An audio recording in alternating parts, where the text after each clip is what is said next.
Hello, everybody, and welcome to the latest episode of the Belgian Football Podcast. My name's Scott Coyne, and I will be your host for this episode. And I'm joined again this week by our very own Mr. Joris Beck. Joris, how are you, and how has your week been?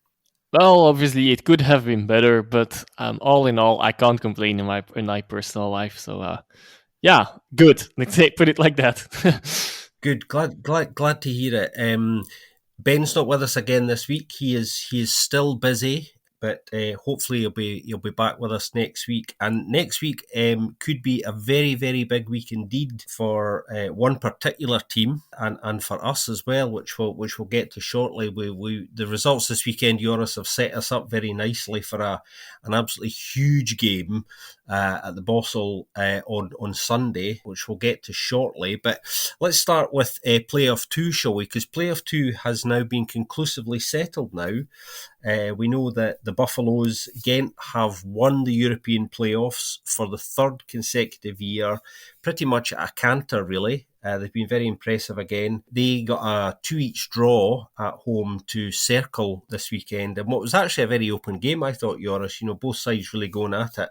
Gift Orban getting his 15th league goal of the season. He's now got 20 and 20. I don't think we need to wax lyrical about him anymore. Certainly lots of other people are doing it as well. And Hugo Kuipers still leading the goal charts, getting his 23rd for the season. Ayazi Ueda, who's right behind him incidentally, getting his 21st. And keep an eye out on whether he can pip Kuipers to the top goal scorer in the last couple of weeks. That's something to keep an eye on. But this was a really good open game, actually. And Gent have done it once again, Joris. That's it for this playoffs as well. But it was not really a fight in the end.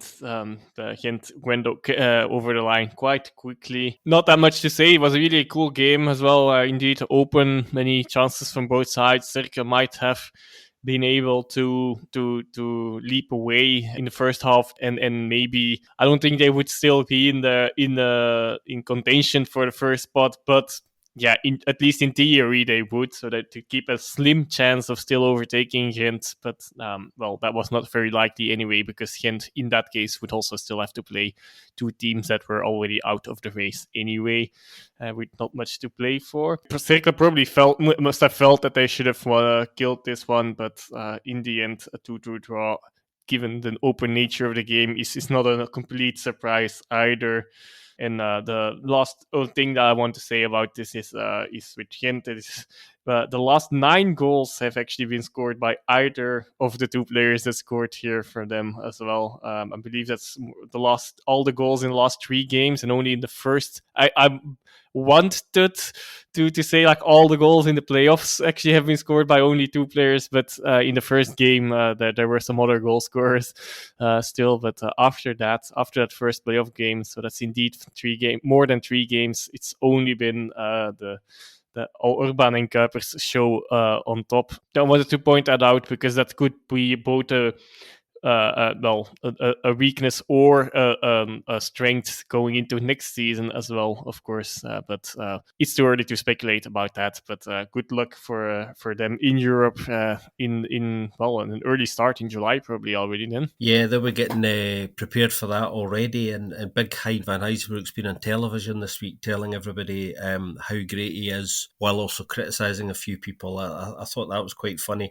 Just circling back to Circle for a minute, see what I did there, everybody. I actually thought Kevin Denke had a very good game this week. He was really impressive. He's been so good for a while, and he's been in and out of the side a little bit for quite a wee while now. So to see him come back in and play as well as he did was quite nice, because he's an important part of the way that they play, I think. The Buffaloes actually provided one of my moments of the week this week. I don't know if people spotted on social media, Gent's head of comms, Tom Vandenbalk, was sharing with us all a letter that he'd received apparently from a Chinese fan, talking about how much he likes the Buffaloes and how closely he watches them, and then went into a bit of detail in this letter telling us about how great that Gent's coach Wouter Rankin is, and that they've got a really good midfielder in Brian Ainen.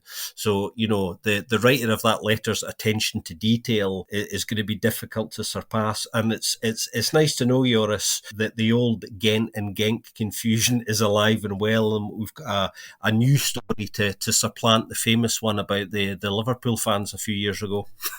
It has a lot of troll action written over it, though. Yeah, well, you know how I like these things. I saw that today, and it made me wryly smile while I was having a cup of tea this morning. It was nice. Let's move on, shall we, to the other playoff 2 game, which in a way is a bit like the first game. There's not too much to say about the actual game itself. Westerlo running out convincing 3-0 winners against Ronny Dyla's Standard Liège. How much longer it'll be Ronny Dyla's Standard Liège will we talk about in a minute. Maxim de Kuiper getting his 9th goal of the season. He's had a fantastic season, as we know, and Nines Dorgali's getting 2 to take his tally for 13 for the season. He's actually got 5 goals across the 4 playoff games. He's had a very good playoff, Nines Dorgali's. He's been on fire and not getting a lot of credit or attention for that. Standard, pretty awful, I thought, this week. Perhaps not surprisingly, because of the whole destabilising news around the club that feels like it's been going on for longer than a week now.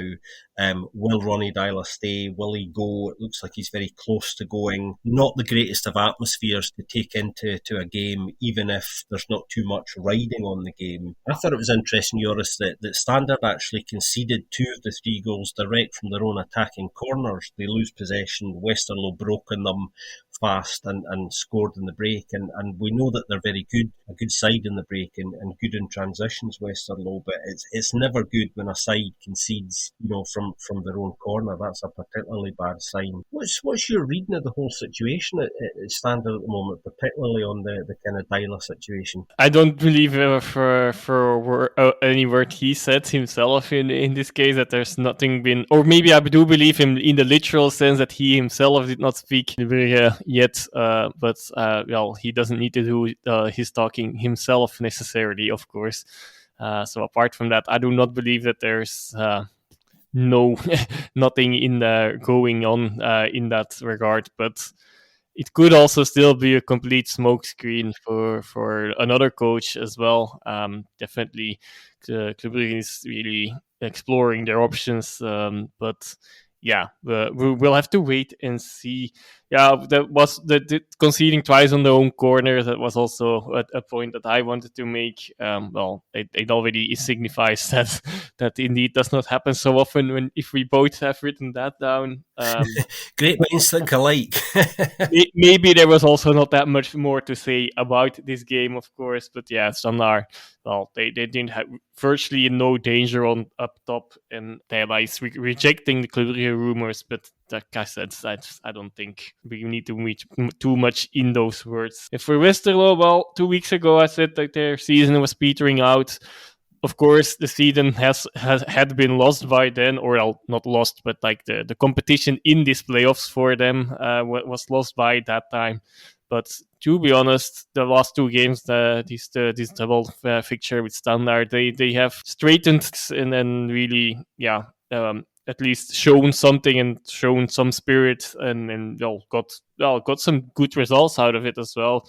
And maybe even deserves to win both games.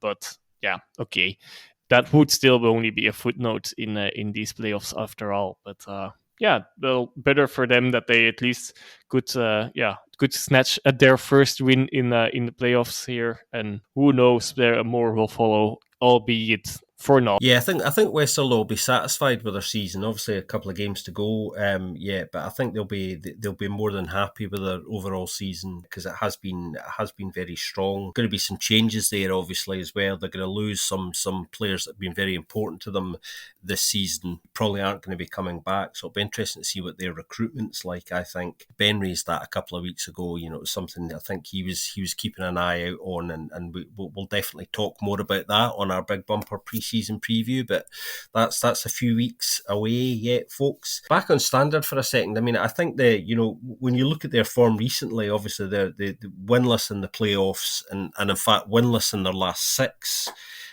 Conceding 7 and scoring 3. So the sort of the backward steps kind of predate the Dyla controversy, if you like, over the last sort of week, 10 days.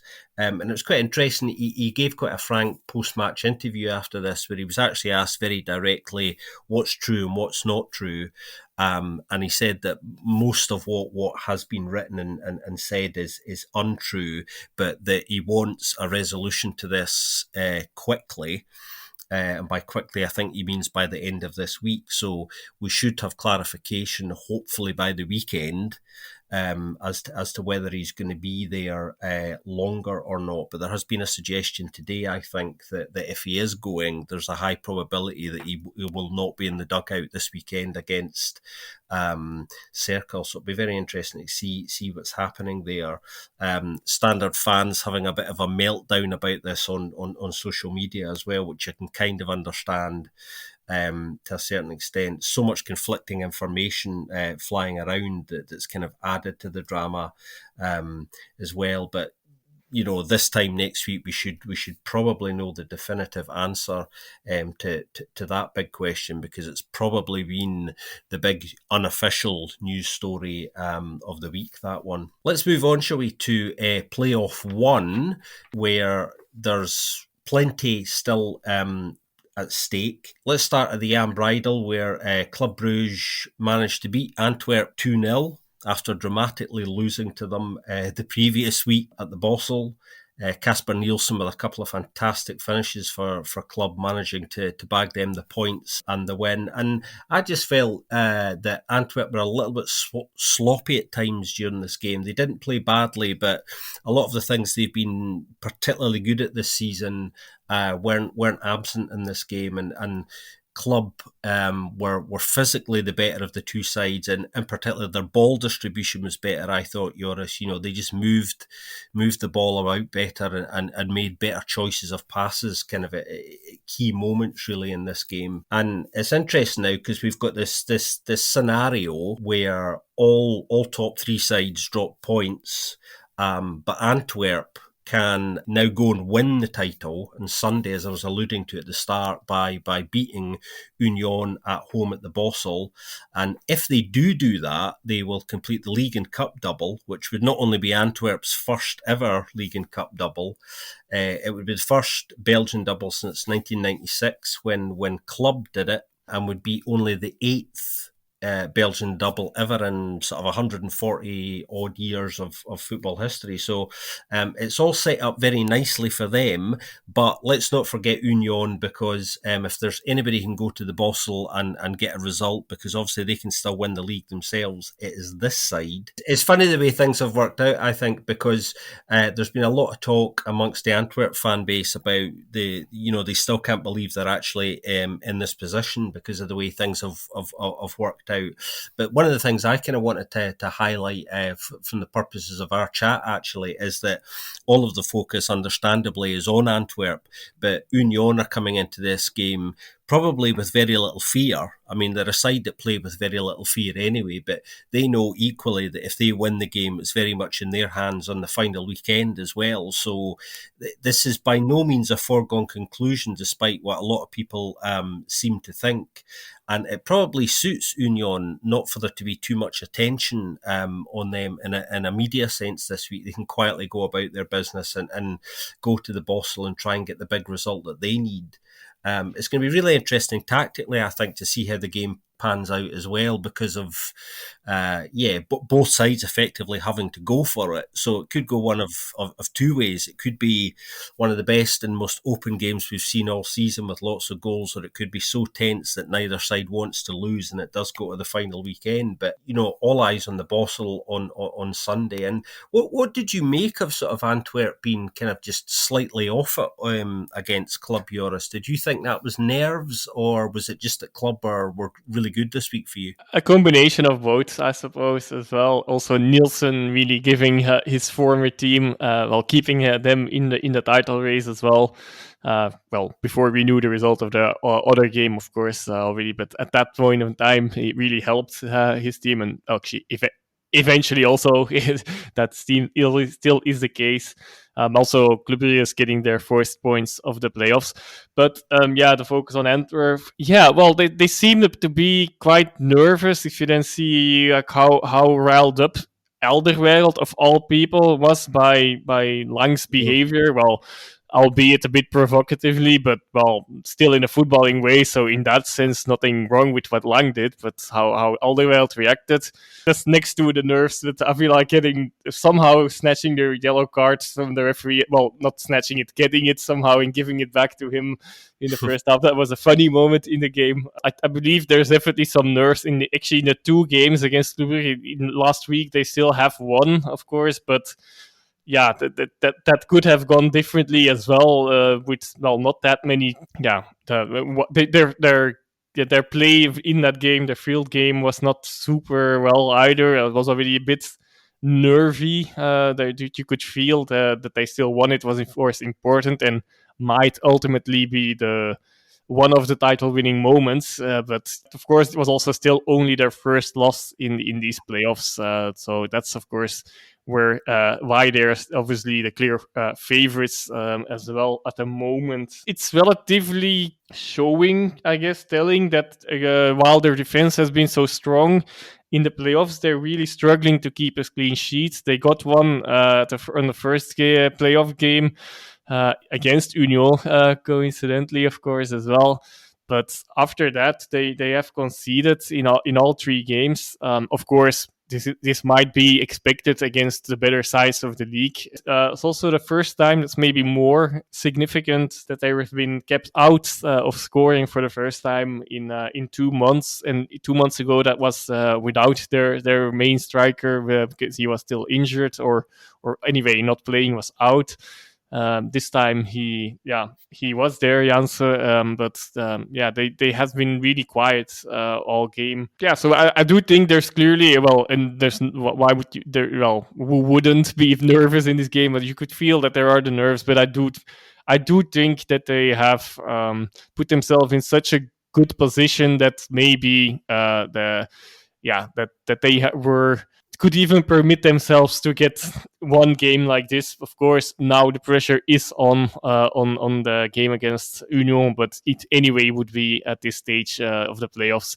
So we'll have to see how things go. It feels a bit like a cup game, but again, coincidentally, of course, both teams have played a cup game there this season, and that was one of the games where Union have been the worst so far. Yeah, but so that's that can of course also swing both ways again. Then of course maybe Union will really want revenge. Well, they will want revenge for that, but the circumstances will be probably even tougher for them. But okay. I'm holding back a little bit to talk about Union since, we're obviously not going to talk about them really soon again as well. Yeah, it's interesting because coming into this game this weekend at the Jan Bridal, we were all told that Mark Van Bommel had kind of banned any title talk. There was to be none of that amongst the players, and I wasn't sure I was really believing that. I mean, like you said, they put themselves in such a good position that they knew what they had to do. And ironically, of course, the top 3 all dropped points this past weekend, and yet Antwerp came out of the weekend ultimately as the biggest winners, and I don't think anybody saw that coming. Let's move on to chat about the other playoff one game actually, seeing as it involves Union, as you were saying, and your side, Genk. The game at the Segeka finishing 1 each. Mark McKenzie getting his 3rd goal of the playoffs, actually. He's had quite a good playoffs. And who else but Victor Boniface with a rasping equaliser in this game for Union. And this was a really, really good game. In particular, the first half, I thought both sides were absolutely going at it, hammer and tong.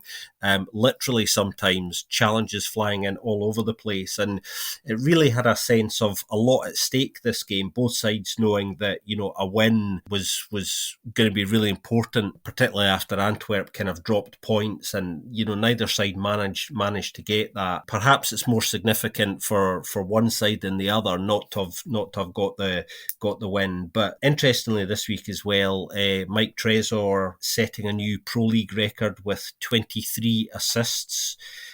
Beating, I think it was Branko Strupar, I think, who had the previous record, and he's also now the 2023 Ebony Shoe winner for the best player of African origin in Belgium. So it's been quite a week for Mike Trezor. What did you make of this game, Joris? Because there was so much riding on it, and arguably maybe a little bit more for the Genkies than there was from an Union perspective. There definitely was, and well, coming back to Mike Trezor in that assist scoring record, like I think I mentioned that even a few weeks ago, probably after the game against Antwerp. But I've seen that this assist has been taken away from him. So I suppose that does mean that Mackenzie's goal, well, his first ball there was actually saved by Butane. Only his second attempt went in, and that's why they striped it off from the assist charts. That was something I was like, huh? He had already broken that. But okay, well, all the better. Like it's no point of discussion, or a bit less now anyway.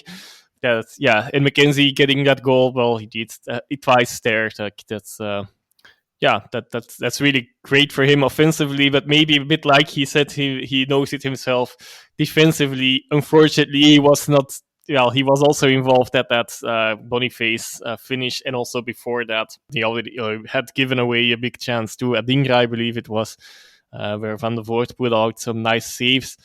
Yeah, well, it's a difficult game for me to talk about for sure, because yes, it is the one that definitely. There's a 3% chance, I believe, still that Genk snatched the title now, so that but they definitely crushed the hope for the next for another title, which is a hard pill to swallow after the great season that Genk has had. Admittedly, in the first half, Union really had a few really big chances, and they probably should have been ahead as well. So that's thanks to Van der Voort in that case mainly, and some poor finishing in other occasions. That was not the case, and that it was only 1-1 at the break, where there was, of course, right before that break, one of the most controversial moments of these playoffs, I guess, as well. With Paintsell running at Burgess, with a very mean challenge at knee height, stopping him either on or off the line, initially given inside, overturned by the VAR to outside, where there's still not really a clear image of anything of that, but okay, I can get that, but just I still can't wrap my head around how that is not a red card, regardless of which penalty there should have, so penalty in the sense of punishment there should have been given. Yeah, and then how Burgess made the 90 minutes full. I know Lardo even came on and said some things on the review, but it all did not really make sense. It's just a bit weird how that went. Okay, that's one phase before the break. Second half, there was not that much going on, unfortunately. Yeah, like I said, Genk was just also in this game, maybe just not completely enough. They didn't create any open chances, definitely not from open play, but we do know that set pieces are increasingly important and that Genk are really strong on them. There were a few phases there as well. Anyway, there was not that much created.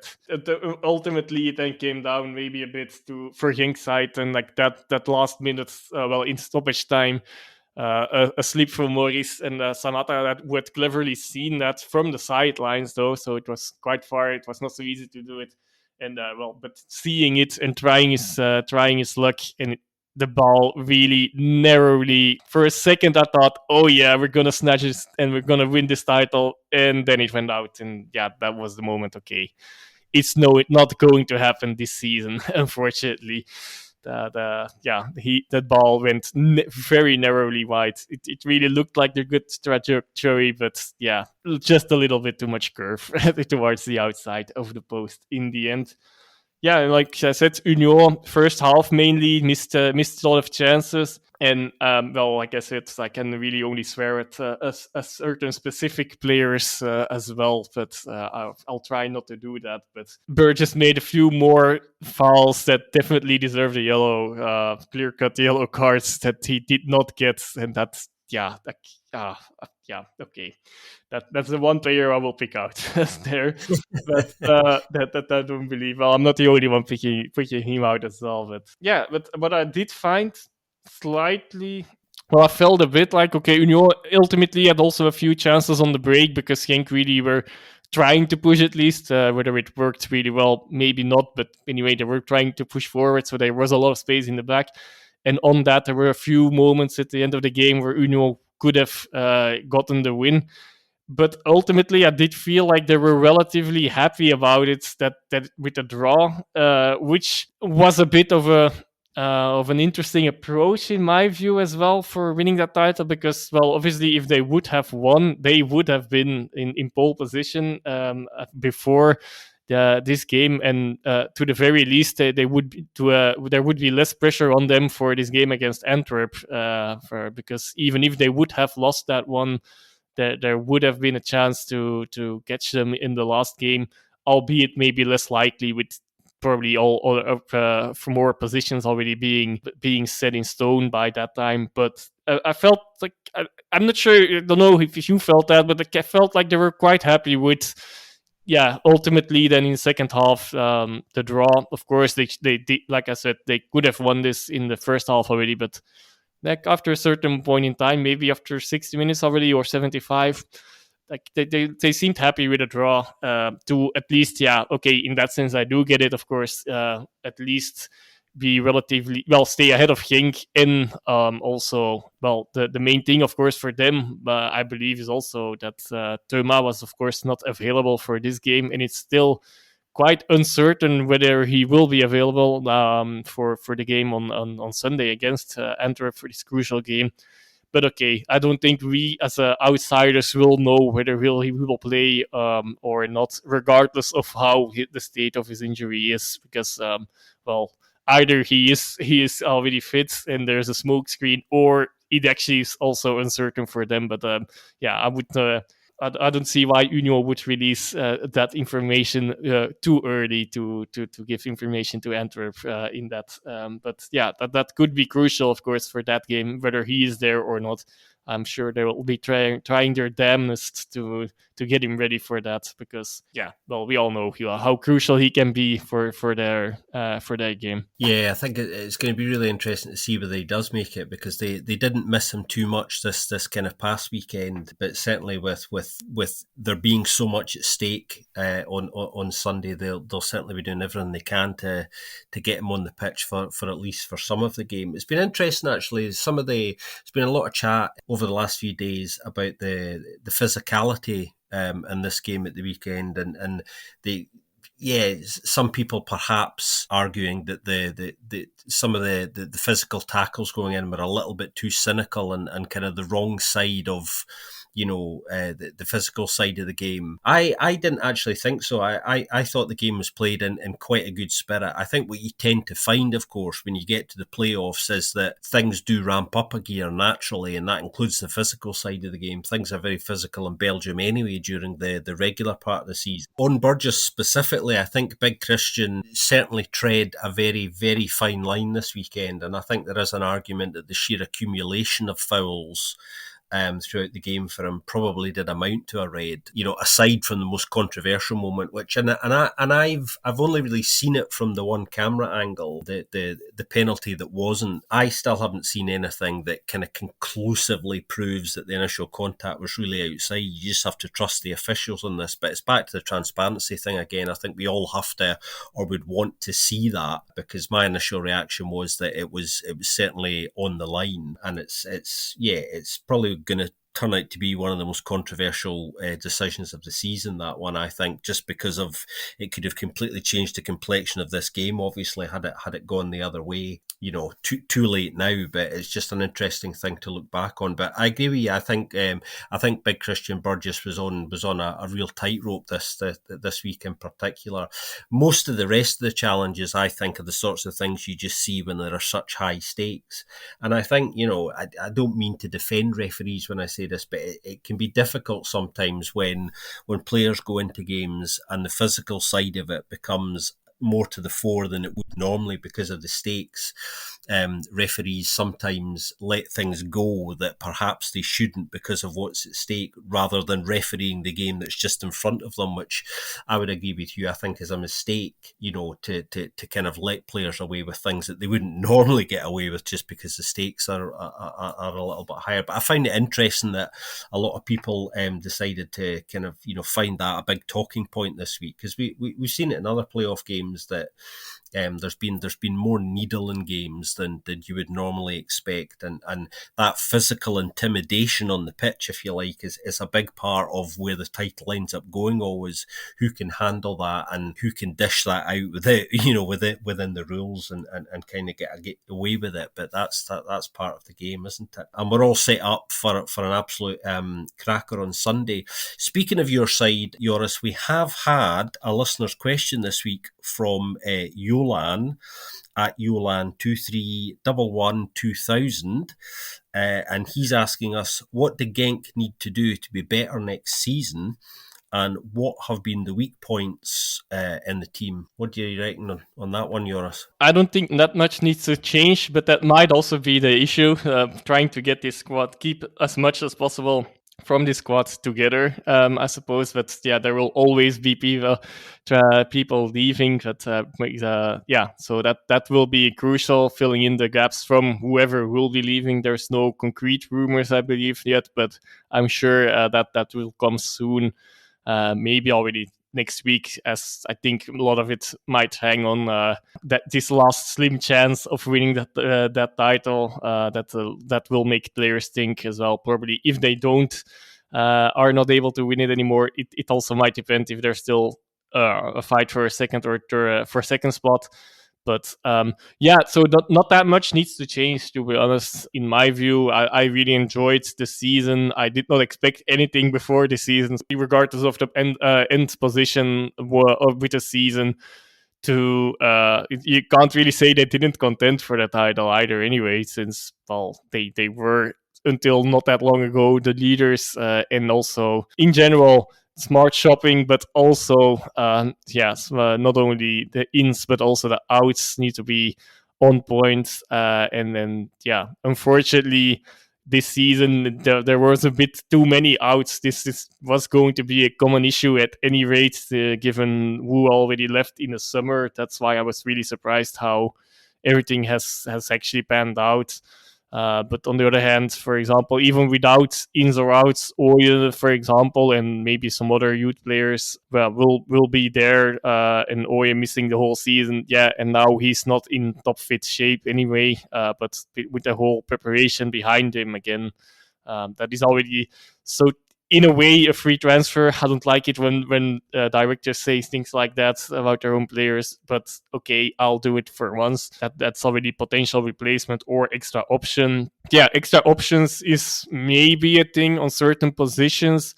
Although it does again depend a bit on a left back definitely needs to come. Kayembe already has been signed now, my namesake. Depending on if Arteaga stays or not, as you know, I'm not the biggest fan of him. I've always found him the weaker link, but I also have to give a lot of credit to him. He's playing really well in the playoffs.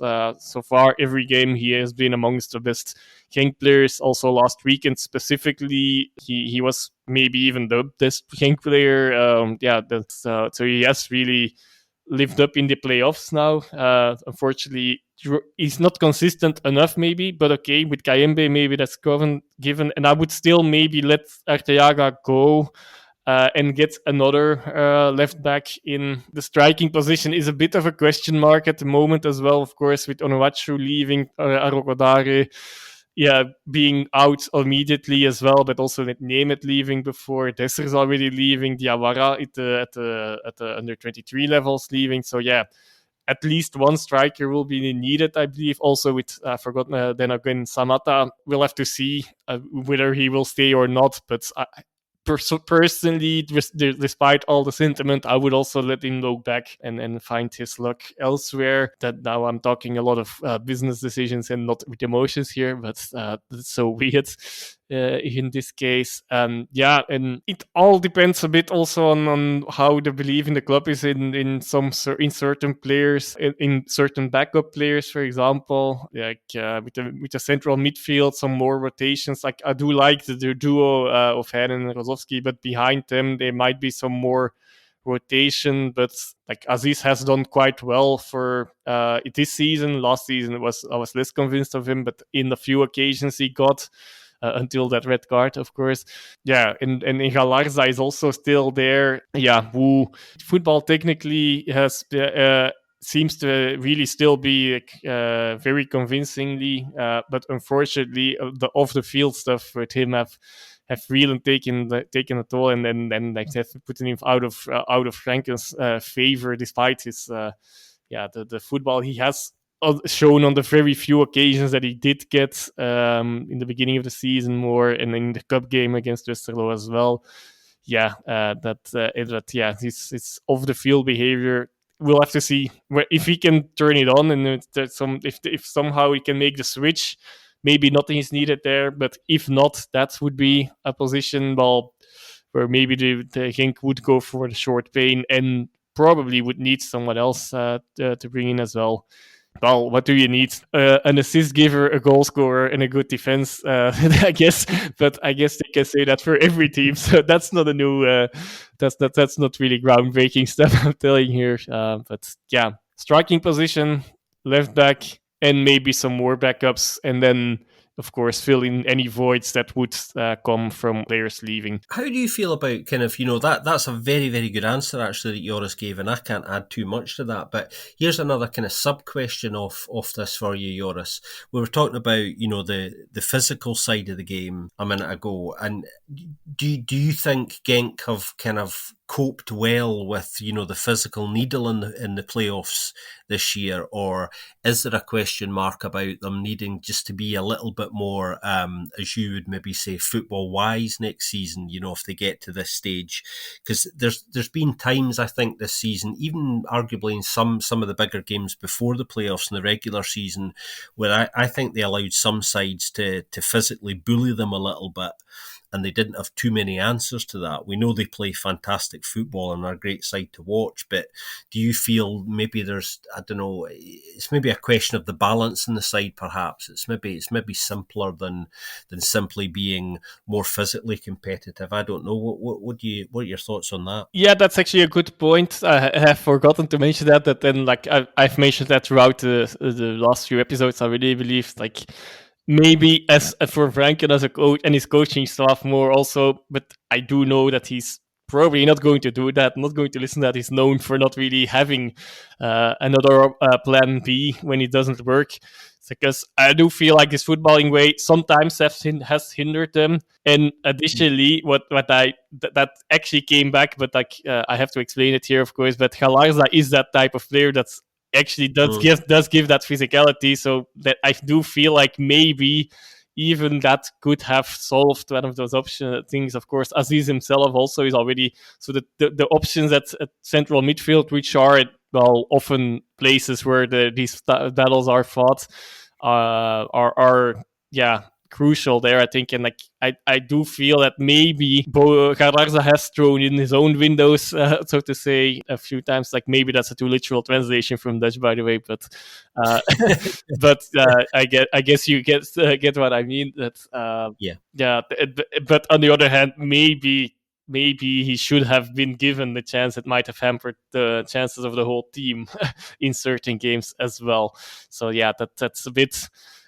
Yeah, it's a double-edged sword, I guess so. But I suppose, yes, the physicality in general, I think they go quite well. I guess also sometimes it just works and sometimes it doesn't. And because I do feel like at the back, Cuesta is physically really strong. Mackenzie, Yeah, generally yes, sometimes not, but generally yes. Also, they're not to be bullied with. And generally, and in at front also depends. With Onuachu, that was of course a force there as well, both on top and at the back, physically speaking. But we have not seen enough of Arokadare to really form any opinion on that. And the replacement of him, of course, Samata, then he has different qualities, of course. So that is, of course, a thing.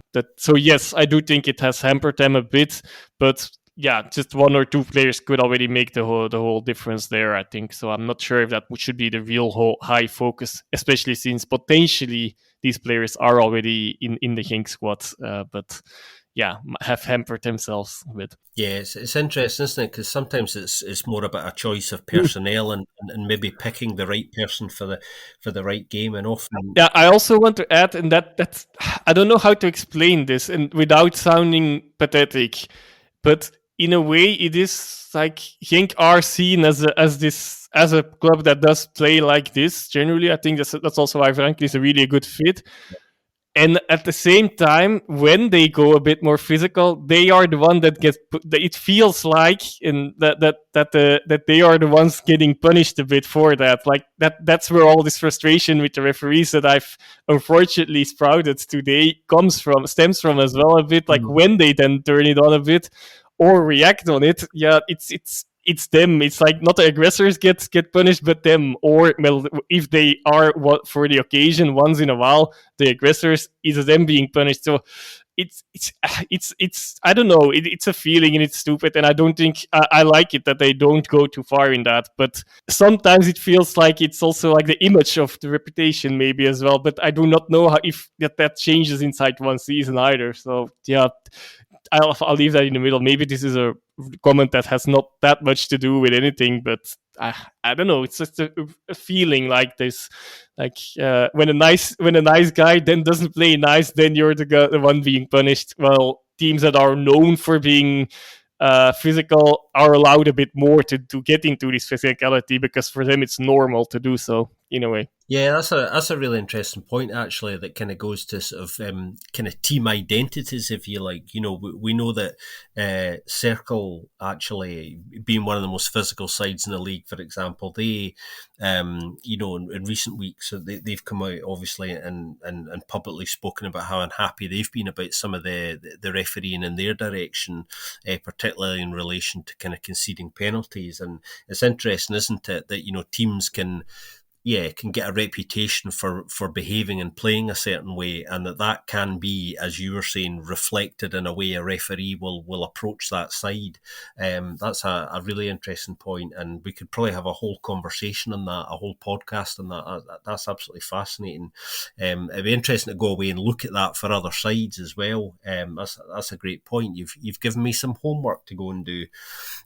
Speaking of homework, we did get a fascinating second listener question this week, which I'll take on, which comes in from a friend of the podcast and club CEO, Antoine Gobin, CEO at Beveren, has been in touch to ask us which three players, if we were him, three players should Beveren seek to keep, and which three should they maybe look at bringing in? Thank you for a fantastic question, first of all, Antoine, because it gives us an opportunity to play fantasy football for a second, something we're doing constantly.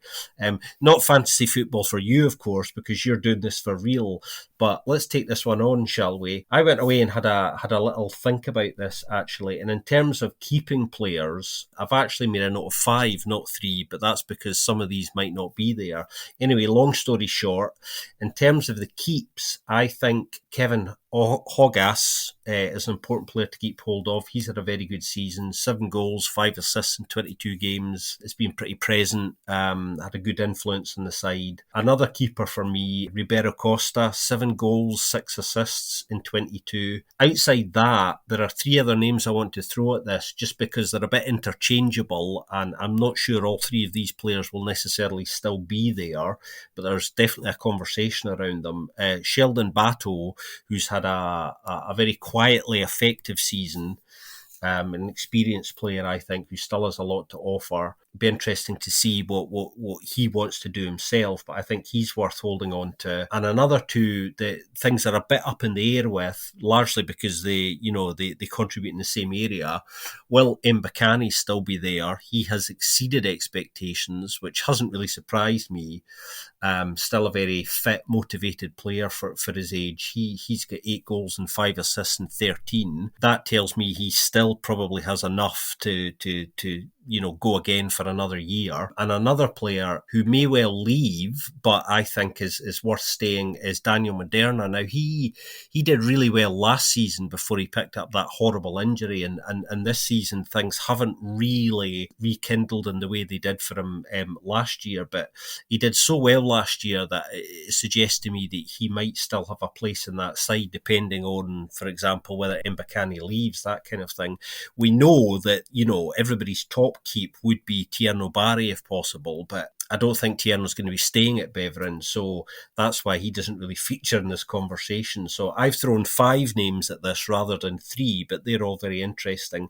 In terms of names to bring in, there was a player I was going to suggest who, interestingly, just before we started recording, there was kind of confirmation coming through that he's now going to be staying with SL16. I was going to throw the name Elias Ziani out there, the 19-year-old left winger who obviously was under contract to Union Saint-Gilloise, went to SL16 on loan. SL16 had an option on him. It looks like they're going to take that up. He's been offered a 3-year deal. He's quite an exciting young player, I think, who has a tremendous amount to offer. I think he's going to get better. I think his resale value, obviously, is going to increase as well. I felt there was an opportunity perhaps for a side that were going to push for promotion, much like Beveren will do very hard again next year, really to do very well with. But it looks like he's going to stick with SL16. This is an interesting one, actually, because Beveren are obviously looking to bring in somebody new in that attacking left wing area. They've been linked very heavily with Mathis Servet, young attacking midfielder at Club Next, and it looks very much like he's going to be coming in there. Ziani fits the same profile, so that's why his name kind of came up to me. Another couple I want to just throw out there, just because they're interesting to me, are Marius Muandamaji, Serang striker, who's already said very publicly in his own social media he's going to be leaving Joris. We don't know where he's going yet, but for a player to score 11 goals in 26 games and get 1 assist in a side that were really struggling badly tells me that he's got something to offer, and we know that he can perform at that level as well. So he could be an interesting pickup for somebody, particularly with his contract being up as well, I think. And another name, this is a bit of a wild card, the last one, a player who needs, I think, to go out on loan or get a permanent deal elsewhere just so he can play regularly, is Jack Hendry at Club. Jack's a very good, reliable defender, got lots of experience in Belgium now, and I'm not entirely convinced he has a future at Club, regardless of who the new manager there might be. And I think he probably needs to make a decision this summer as to where he's going to be playing regular football next season. And I think he could offer Beveren kind of quite a lot, mainly because of his leadership qualities. He's a real leader, Jack Hendry, and he can bring much more to your squad than simply what he offers on the park, a bit like Mbakani. So that was a very long and in some parts quite detailed answer to Antoine's question, but it was a very detailed question, so thank you for that one, Antoine. Did you have any names you wanted to throw out there on this one, Joris? No, I think you did a really good job. Because to be honest, I have to be honest with you, like I didn't watch enough Beveren games this season to really be certain about their pain points or their opportunities. Now, of course, I do know a few players that you mentioned there. There's a few standout players from the whole league, but I can't give a full one-on-one comparison for the 11 players, for example, that were starting for them and see where there's room for improvement. So I think you did a good job there. Thank you very much. Likewise with yours. It's worth mentioning, actually, just before we go, that there's a lot of talent at the Challenger Pro League level at the moment, and traditionally it's been a league that's not been seen too many players make the step up to Pro League clubs. Pro League clubs have tended to look either within other Pro League clubs or out with the Pro League when it comes to picking up talent. But we are seeing an interesting turn of events now, I believe, where Pro League clubs definitely are scouting the Challenger Pro League itself more heavily and keeping a closer eye on the talent there. And that is partially to do with the inclusion, obviously, of the under-23 sides. But I think that there is an increase in quality there, I think, that is starting to be noticed now that perhaps isn't getting highlighted as much as it should. And that's proven to me by the fact that, there are players there who clubs in the Pro League are looking at kind of picking up now and asking, obviously to step up that level. Because in truth, Joris, there's not a great deal of difference in quality, arguably, between maybe the bottom 3 or 4 sides in the Pro League and perhaps the top 2 or 3 sides in the Challenger Pro League either. People kind of underestimate that a little bit. Well, it's been brilliant to catch up with you, Joris, and we'll do it again next week. And hopefully Ben will be back with us for what could be a massive weekend, as I was saying. Yeah, hopefully for everyone, I believe as well that it's not only me being very negative, or sarcastic, or at least maybe I will still be, but it's not only just me doing that, but there's more around that as well to control that a bit more. Absolutely, no, you're quite right. We all need a devil's advocate, particularly here at the BFP as well. Brilliant. If you want to get in touch with us to drop us any listeners' questions, please do that. As always, you know how to do that. Last week I was reminding everybody of how much we've enjoyed getting to grips with some of the listeners' questions in recent weeks. We've had some brilliant ones, and this week has been absolutely no different. Particularly to get one from inside the club this week was really, really nice. So thanks to Antoine for that. If you enjoy what we're up to, please do consider leaving us a review in your podcast platform of choice as well. It helps new people find us here at the BFP. And likewise, if you want to get in touch with either myself, Ben, or Joris to abuse us and attack us for some of our opinions and get to grips with us, as fans like to do, then we're very open to those conversations. Have a great week, everybody, and we'll be back with you soon for another episode of the Belgian Football Podcast.